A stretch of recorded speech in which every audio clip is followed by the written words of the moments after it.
Annalena Baerbock, the Foreign Minister of Germany, welcome to our screens. Thank you for having me.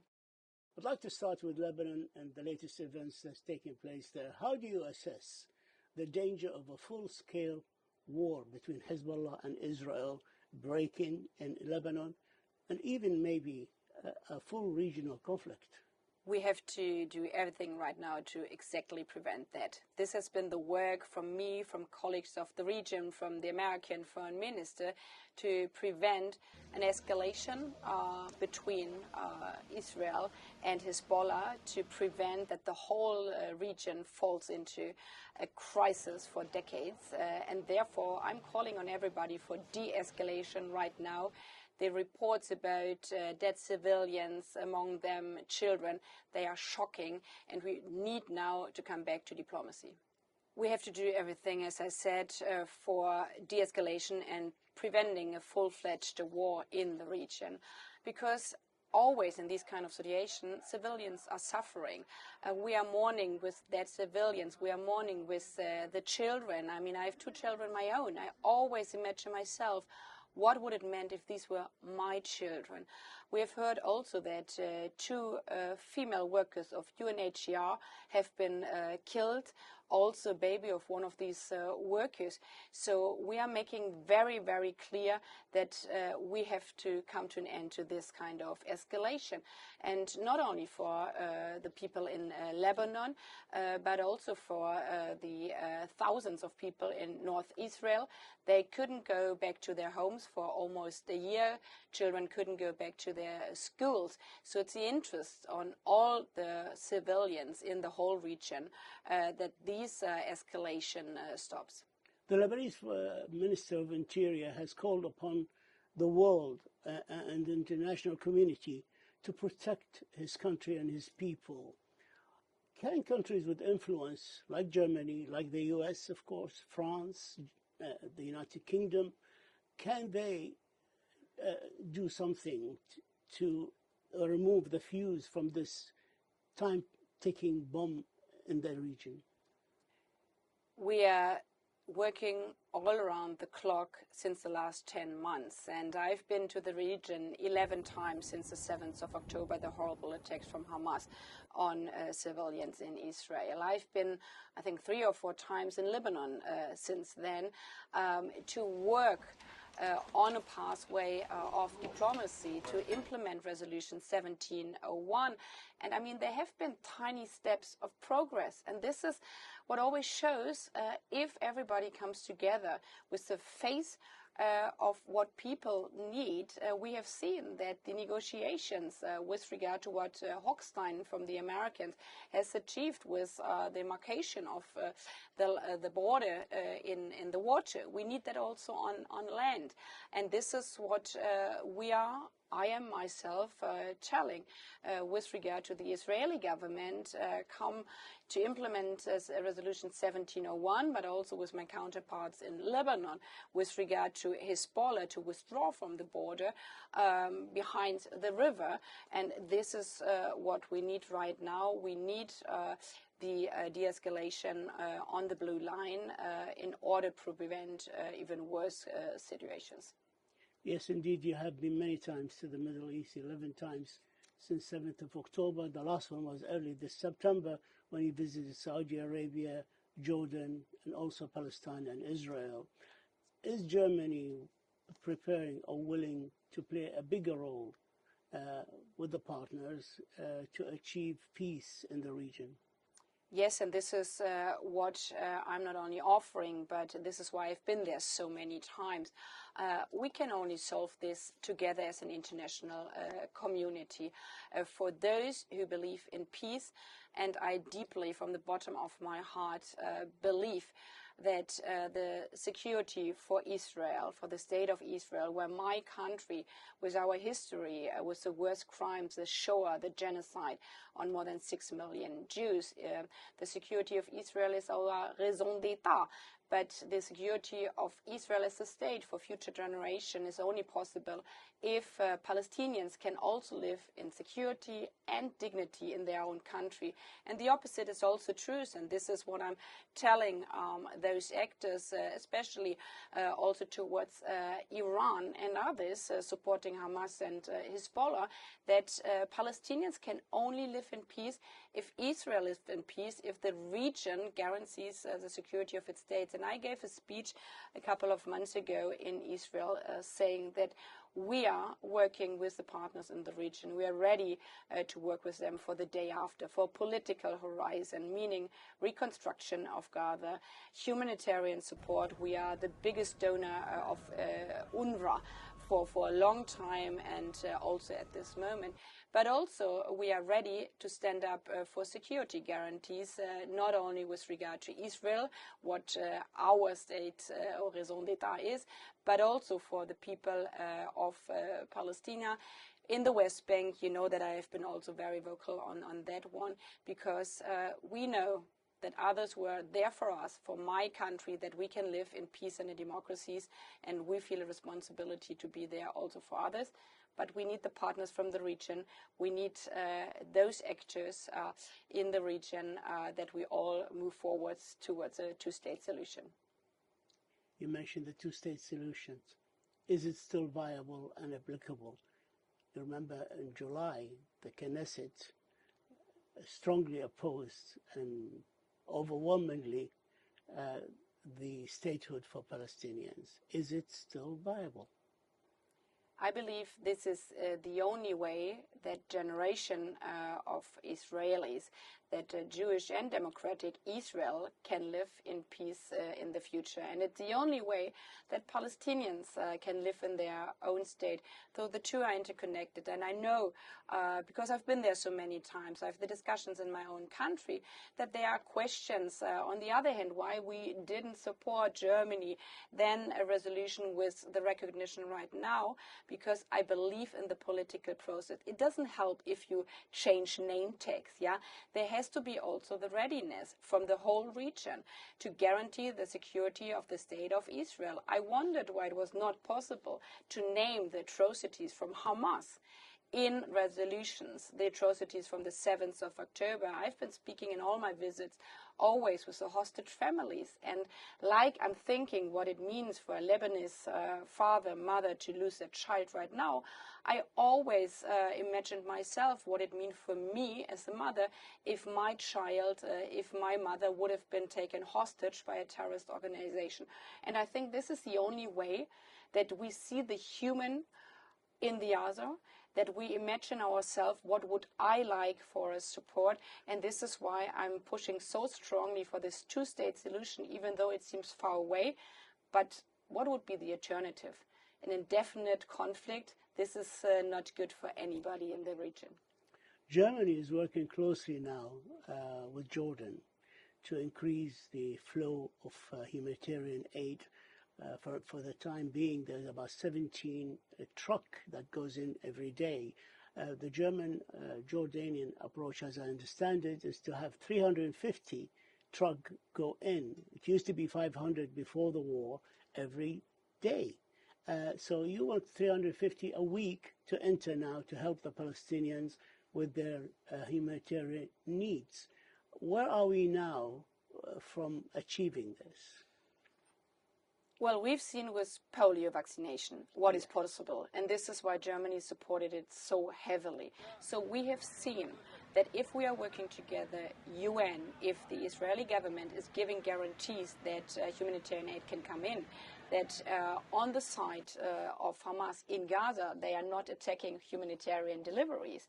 Yeah, we could reach more than 500,000 children, and what is possible for polio should be also possible for food, for water, for medication, for children, and this is why also... But you have to have humanitarian pauses, a ceasefire, yes, even for a limited time, and that's what made it possible. Can we have that for humanitarian aid? Well, this is why Hamas, Sinwar, has to agree to that, and also the Israeli government. This is what President Biden proposed. The Security Council, as we're here in New York, has enforced, and now it has to be implemented. We need the ceasefire now. But this is what I see as my job as a German foreign minister, because we are committed to the international law, to humanitarian law, and also to the right of Israel to defend itself against terrorism. I know that some people just want to see one side or the other side, but I've been there so many times to work on the trucks, which you have mentioned. We had days where almost 500 trucks entered. I went to the warehouses. I discussed there at the border, so why can we not let more trucks in? And I'm thankful to Jordan. I'm also thankful for the Emirates that there are different initiatives, and this is what we really have to push. The humanitarian suffering is just incredible, and we need more humanitarian aid in, and this is also what I made very clear to the Israeli government. And you mentioned the Knesset. On the same page, I'm making very, very clear all the hostages have to be released. This is a step which enables a ceasefire from Hamas. So they have to release women, still also German citizens. There are 2 German children with German nationality. One turned 1 year old. We don't know if it's still alive in the hands of Hamas. So this is what we need now. But unfortunately, obviously, we are not there yet. There are some high Arab officials, not publicly, but they are talking about it, of sending a temporary Arab stabilization mission to Gaza the day after the war, to ensure security in that region and also to strengthen the footprint of the PA once they control Gaza. How do you look at this? I've discussed that also with colleagues, and because I'm not a person and my country is not a country calling on others to do something and not doing something ourselves. So this is why I announced already in early summer that if international security guarantees and especially international security presence would enable that we come to a peace way, that we come to a political track for a better future, Germany is also ready and Germany is there. But obviously it needs a partners from the region. But I said that, as I said before here as well, my country had the support from others, when we needed help. So we will be there. And we're also preparing already from EU side, because I've been to the border crossing between Egypt and Gaza, Rafah crossing, to enable the reopening of this crossing. Security guarantees, again, for everybody. So if an EU mission can help at this border crossing, a police mission there, we have prepared everything to stand ready that humanitarian aid could come in also at this part. Because, yes, what we all want is peace, and what we can do to come to the peace track, we will do. I'd like to move to Sudan. The fact-finding mission from the United Nations Human Rights Council recommended the deployment of an international peacekeeping force. Do you think the EU would be prepared to offer troop contributions to this, or funding even, to this such a force, and would Sudan accept it? Well, I mean, we're again in the situation that to enable international support, the war has to end, or at least we need a ceasefire. And we have been working also on that one. We had like a peace conference in Paris, also on the invitation of Germany and France together, to enable at least a ceasefire here, that the general stops fighting, because again, civilians and suffering, and I mean the numbers, this is the worst humanitarian crisis in the world at the moment. Germany has been engaged in the other UN missions before. In Sudan, we are one of the biggest troop donors also for South Sudan in the police mission there. I've been there also myself, also in early summer. I've been talking to the women fleeing from Sudan, and they said, you know what, both generals the most they are fighting are us women, because we, the women of Sudan, we brought the peace in the past when, remember, the youth, the women were on the streets beforehand. So for me, also as a female foreign minister, the question of sexual violence as a method of war, this is what we really have to address there. We see all the rapings, and this is why we have to call for an end on these attacks on civilians. We have to bring in humanitarian support. And yes, again, if there is the surrounding that an international peace mission could help to ensure the peace, also my country, like we have stood ready in the past, but before that, we need a ceasefire, and this is why also myself, I'm calling on the generals to save their country, to save the women and children and their population, and to come to a ceasefire right now. I asked the same question to the Secretary General in a press conference, and he's very frustrated about the situation. He said, we tried Jeddah, Bahrain, talks in Geneva, Ramtan Al-Amamra, his special envoy, tried. He said there's completely zero progress in this process. And he was so frustrated, he said to me, impunity is the problem. There are no accountability. It seems like there's no end or solution to send peacekeepers to keep the peace that exists already. So it's, I don't know if anybody has a magic wand to find a solution for this. We have to be also very honest. Yeah, there is a support also from the region, military support. In the past, I spoke to different actors there. If there wouldn't be the military support from outside, maybe situation would be different. So it's important that we also discuss with all the actors in the region together. Is in our joint interest of really coming to the ceasefire. And yes, obviously we have put up also a sanction regime, but for the moment it's up to these two generals. But pushing on the humanitarian side, it's just a tiny step, but it's similar like in Gaza. If the alternative is doing nothing, then we have to do at least the humanitarian. And my country, also in Sudan, we are one of the biggest humanitarian donors, and I call on others to support what is needed right now. Let's move to Ukraine, if I may.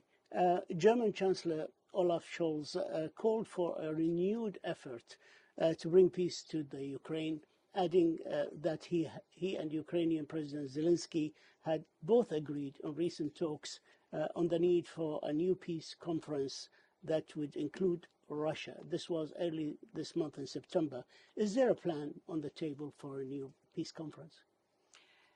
Yeah, there is this peace plan President Zelensky has tabled already a longer time ago. There have been different supports, and I'm very thankful as a European, because it's a European peace order, for that, also for African initiatives, who proposed also to President Putin as a first step of trust building, return the around 20,000 children, this is an estimation, which have been kidnapped from Ukraine territory, and bring them back. Only a few of them, and I've spoken to them of them, who have been returned. Yeah, only a few of them. Were they kidnapped?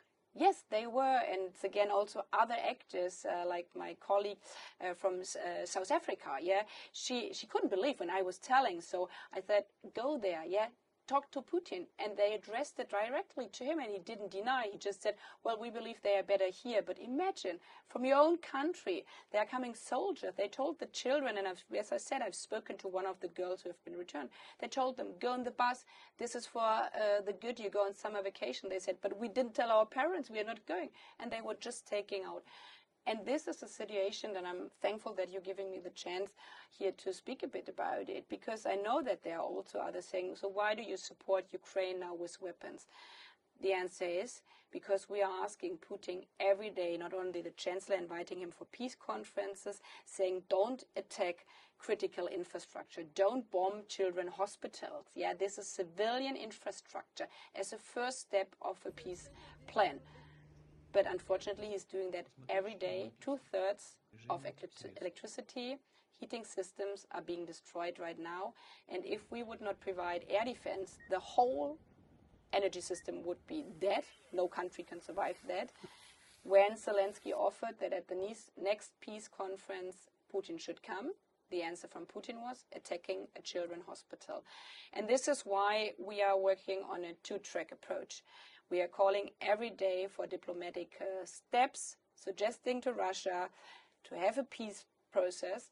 But as long as the answer is more bombs, more drones, more deaths, we are providing defense material so at least Ukraine can save some of the hospitals, some of the schools, some of the energy systems. And again, I'm thankful for the worldwide support because unfortunately, I think the world has seen this is not only an attack on Ukraine and on the European peace order, but this is an attack on the Charter of the United Nations. A country like Absolutely. Russia, Security Council, if we allow that they can take another country by force, then the Charter is dead. And no small country in the world, and most of the countries have a bigger neighbor, could sleep in silence anymore. And this is why we are so thankful that the majority also of the General Assembly has made clear that the sovereignty of every state, and also the state of Ukraine, has to be respected and guaranteed. Russian President Vladimir Putin has warned NATO leaders that if they lift the restrictions in the use of long-range missiles given by the West to the Ukraine, he would consider that an act of war against Russia. What do you think of that? That he forgot that he is the aggressor in the war and that Ukraine is a victim. Russia attacked for no reason at all Ukraine, its neighboring state, even though Russia promised in the 90s that they would protect Ukraine if Ukraine destroys all its nuclear arsenal. So Ukraine destroyed all their nuclear weapons, and now they are faced with Russia attacking them. So in this kind of situation, Ukraine is using its rights, like every country in the world has a right in the Charter of the United Nations to defend itself against an aggressor. And I've been standing 40 kilometers away from the Russian border in the north of Ukraine, in Kharkiv, a 1 million inhabitant cities. And they told me, if you hear the alarm, count till 60. And if you have reached 60, obviously you're still alive.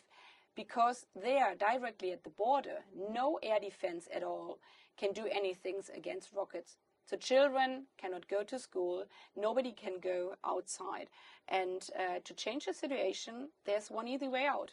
Putin has to stop attacking Ukraine. He has to withdraw from the eastern territory. And Russia is standing on the Ukraine eastern territory. And it would be ridiculous that you are not allowed to defend your own country in your own country. I mean, it's Ukraine countries. So if Putin doesn't want to be attacked from Russia in Ukraine, he should leave Ukraine. And then the war would be over. If Ukraine would stop defending itself right now, Ukraine is over. If Putin is stop attacking, the war would be over. Annalena Baerbock, Foreign Minister of Germany, we thank you for this interview. We thank you for your time, and we wish you the very, very best of luck in all your good efforts for peace in the world. Thank you so much. Thank you so much. Thank you. Thank you. Thank you.